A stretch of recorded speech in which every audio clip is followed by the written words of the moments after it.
అయోధ్య రామయ్యకి 32 కేజీల బంగారం ఉందని ట్రస్ట్ అధికారికంగా ప్రకటించింది. ఉత్తరప్రదేశ్లోని అయోధ్యలో ఉన్న రామ మందిరానికి 32 కేజీల బంగారం, 1518 కిలోల వెండి ఆభరణాలు వస్తువులు ఉన్నాయని శ్రీరామ జన్మభూమి తీర్థక్షేత్ర ట్రస్ట్ వెల్లడించింది.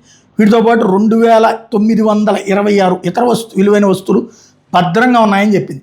మరి ట్రస్ట్ మాజీ ప్రధాన కార్యదర్శి చంపత్ రాయ్, మాజీ ట్రస్టీ అనిల్ మిశ్రా ఇక్కడి నుంచి సభ్యులుగాను కొనసాగబోరని స్పష్టం చేసింది. ప్రత్యేక ఆహ్వానితుడు గోపాలరావును తొలగించామని చెప్పింది. విరాళాల చోరీ కేసులో తన మీద వచ్చిన ఆరోపణలు చంపత్ రాయ్ తీవ్రంగా ఖండించారు. సిట్ తుది నివేదిక వచ్చే వరకు తాను మౌనవ్రతం పాటించినట్టు చెప్పుకొచ్చారు. మంగళవారం స్వదస్తునితో హిందీలో భక్తులకి బహిరంగ లేఖ రాశారు. ట్రస్ట్ దగ్గర ప్రస్తుతం 30 కేజీలకు పైగా బంగారు, 1518 కిలోల వెండి ఆభరణాలు వస్తువులు ఉన్నాయి. బంగారుతో రూపొందించిన రామచరిత మానస్సు డైమండ్ నెక్లెస్లు సోమవారమే కోశాధికారి మీడియాకు కూడా చూపించారు. వెండితో చేసిన చరణ్ పాదుకుల్ని ప్రదర్శించారు.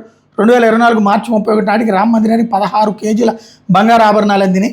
24-25 ఏడాదిలో 10,445 కేజీల 10 కిలోల బంగారం అందింది. 25-26లో మరో 5 కిలోల బంగారు ఆభరణాలు అందినాయి. 26 మార్చి 31 నాటికి మొత్తంగా 32,259 కిలోల 32 కిలోల బంగారు ఆభరణాలు అందినాయి. 2026 మార్చి నాటికి అందిన 1,518 కేజీల వెండిలో 849 కేజీలు యథావిధిగా ఉన్నాయి. మిగిలిన వెండి కడ్డీలుగా మార్చారన్నటువంటి విషయాన్ని తేల్చి చెప్పారు.